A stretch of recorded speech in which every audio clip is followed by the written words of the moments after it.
Today we're going to talk about the cornerstone of communication, which is your voice, and why it matters so much. Stay tuned.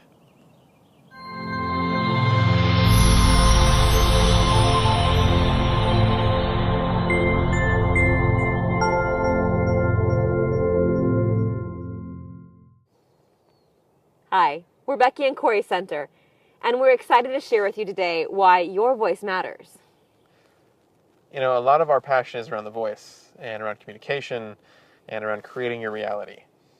And all of these things come down to your voice. You know, if you can't express yourself and you can't communicate, you are kind of at a loss for being able to get much accomplished. Whether that's with yourself, in work, in relationships, in any other avenue in your life. And your voice is not just this, sound coming out of your mouth. There's so many aspects of the voice, whether it shows up in written form, in communication with your boss, with a lover. There's so many ways that your voice shows up. And it's not just about what you say, it's the full embodiment of your voice. And, we use humor a lot to, just break up some of the tension, but it's true. I think the statistic we came up with before was 93% of what you say is not about what's coming out of your mouth. It's about how you're perceived. It's about your body language. It's about what people can feel when they're around you. And this piece, the 7% yes matters, but there's something really magical about that other 93%. And we're going to get to that later about how it actually comes from your body and what it's like when that happens and how you can create. But before we go there, let's backtrack a little bit. And what's the impact of not having a voice or feeling like your voice doesn't matter? I can think of a few. Thinking your voice doesn't matter leaves you in a very disempowered space. And even as physically, you can kind of feel one of the, shrinking kind of feelings. And that doesn't feel good for you, nor does that feel good for anybody around you. And so often, I know for me in my own past, a lot of times I would be in that shrunken space don't see me. And no one would, but what I really needed was for somebody to connect so I could share what was going on. And what I've noticed from my own experience and as well as seeing that with clients, with friends, is that sometimes I even perceive or they perceive that, well, it doesn't matter if I say it anyhow. It's not going to matter. And so by thinking that what I have to say doesn't matter or what that I'm feeling or my expression doesn't matter, it shuts down the voice, the expression, but it really shuts me down as a whole human being. It does, and that can start from some great felt places. And what I mean by that is you can feel I don't want to hurt their feelings, so I'm just not going to say that.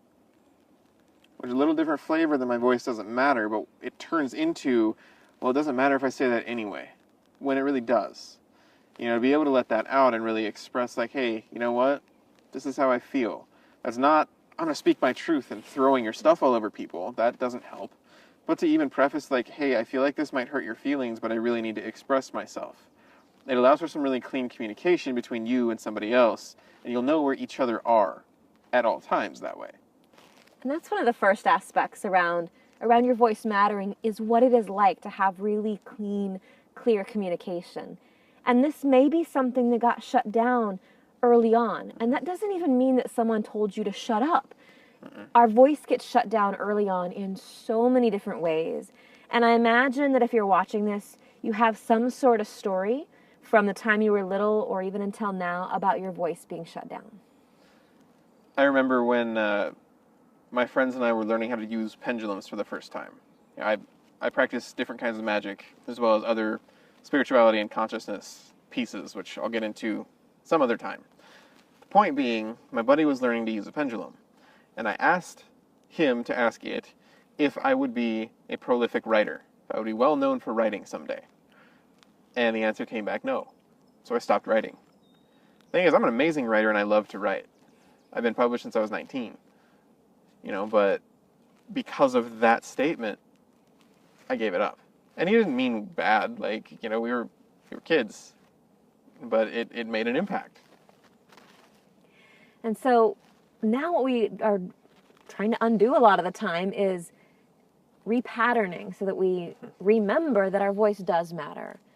Because at some point, when we were very little, when we were just a baby, free expression. Like we knew our voice mattered, and then we knew that when we used our voice, our needs would be taken care of. Yeah. And so part of this, our passion around your voice mattering, is this piece around communication and how to express yourself in such a way that there is authentic communication happening in a way that you feel really connected. You know, and again, this doesn't mean dumping your emotions all over somebody. There's a difference between, well, I'm going to speak my truth just so you can, you know, emotionally defecate on someone else. That doesn't help anybody. That's actually a big problem for me in a lot of that thought around, I'm going to speak my truth. I've watched it become, instead of like, you know what, I have something I really need to share, to, well, I'm going to use this as an excuse to tell you everything I think is wrong with you, and you just have to take it because I'm speaking my truth. That's not okay. You know, there is a difference between withholding and containing an emotion. Now, withholding is when you don't express yourself. My voice doesn't matter, I'm not going to say that, it's going to hurt your feelings.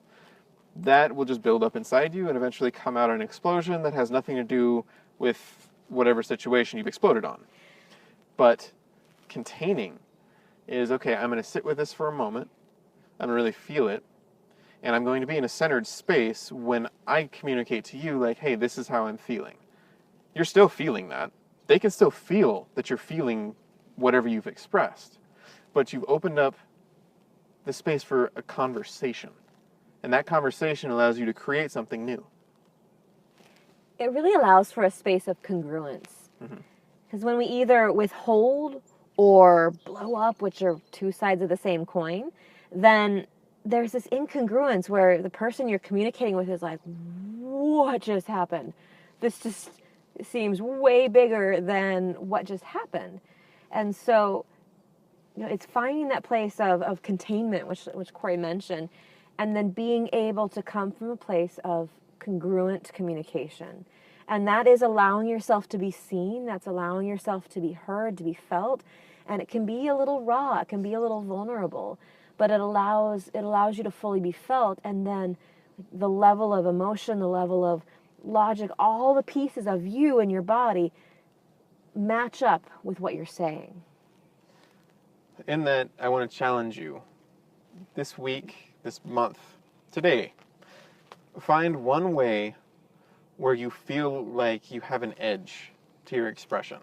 Whether that's writing something, whether that's expressing something to someone close to you that you feel some fear in expressing. And do that. Take that step. You know, even just sharing, even with a secret admirer, someone that you secretly have a crush on, just letting them know, like, hey, you know what? I have a crush on you. I've liked you for a long time. They may say, oh, that's great. You know, thank you. They may laugh. They may have any kind of reaction. But it doesn't have anything to do with you. It has to do with them. So take that step.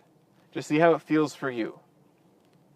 You know, and push that edge so that your communication can be really clear. Because it allows you to create your reality, both on a spiritual level and just on the physical, like, I'm communicating what I need so it can be taken care of. It goes to both sides. Both the spiritual and the really grounded physical needs are all met that way. I get really excited about this reality creation piece. Not just for the super out there, like, whoa, we're going to create a reality, man. But there is something that I'm passionate about, especially around the voice's ability to create. And it's really the cornerstone of the embodied voice that we work with. But it's something that I've been studying for a while, and the work that I have done with PhD work around Sanskrit, around Indian philosophy, and there's something magical that happens in the body.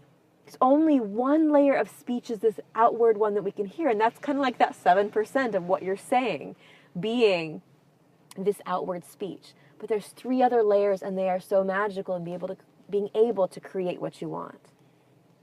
So stay tuned for more levels. We're going to get into deeper levels of this. You know, what we really wanted to let you know, your voice matters. Start taking some steps to really love your voice and love you. And we're going to give you some new tips later this month, as well as, you know, throughout the years coming that have Forever. to do. Yes. This will remain a passion for us. And our passion is something we're going to share with you. So stay tuned. Hit subscribe if you like what you see, and let us know what you guys want to hear about or what you think in the comments below. Till next time, we are Becky and Corey Center, and we will see you in the future.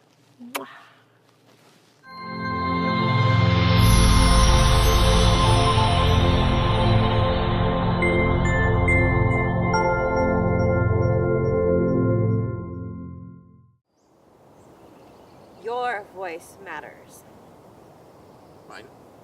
Yours too.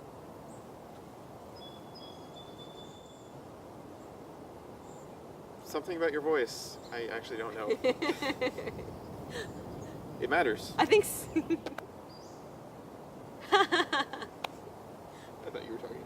I was. I just thought it was coming out. My voice matters too. Clearly. Bye, bye, bye.